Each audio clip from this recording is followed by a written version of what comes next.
စစ်ပေးရှောင်ဘဝကနေမြန်မာတနိုင်ငံလုံးမှာပထမဆုကိုစုခုခဲ့တဲ့ရခိုင်ကျောင်းသူလေးမတ်တီရီဆို2026ခုနှစ်တက္ကသိုလ်ဝင်တန်းဆမ်မေပွဲကြီးရဲ့အောင်စည်းနေထွက်ပေါ်လာပြီးအဲ့ဒီထဲမှာမြန်မာတနိုင်ငံလုံးအတိုင်းအတာမှာအမှတ်အများဆုံး The Whole Burma Top 1ဆိုတဲ့အမြင့်ဆုံးဆုကိုရရှိသွားတဲ့သူကတော့ချစ်စရာကောင်းလွန်းတဲ့ရုပ်ရည်သွင်းပြင်းလေးပိုင်ရှင်ညဉ့်ညံသွေးထက်မြက်တဲ့ရခိုင်တိုင်းရင်းသူလေးမတ်တီရီဆိုဖြစ်ပါတယ်မြန်မာတနိုင်ငံလုံးကကျောင်းသူကျောင်းသားတွေအားလုံးကိုကြော်ဖြတ်ပြီးအမှတ်ပေါင်း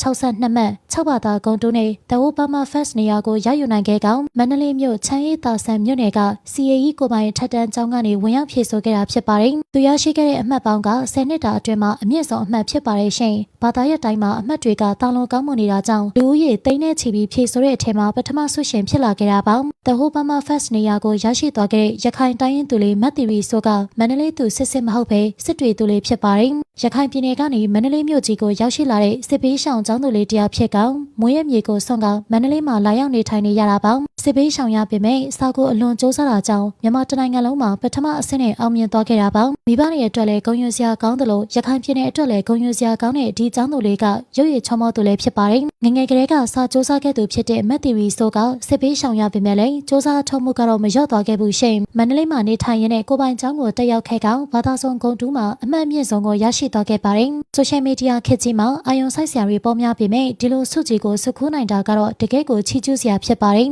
ဘလို့အချိန်ဒီမှာပဲဖြစ်ဖြစ်အကောင်းဆုံးစူးစမ်းခဲ့တဲ့မတ်တီရီဆိုအတွက်ကွန်ပျူတာလေးတွေကိုခွန်မမှာရေးသားပေးခဲ့ပါဦးနော်ဂျီအန်ပရိသတ်များလုံးကိုကျေးဇူးတင်ပါတယ်နေ့ရက်တိုင်းအတွက်ပျော်ရွှင်ပါစေ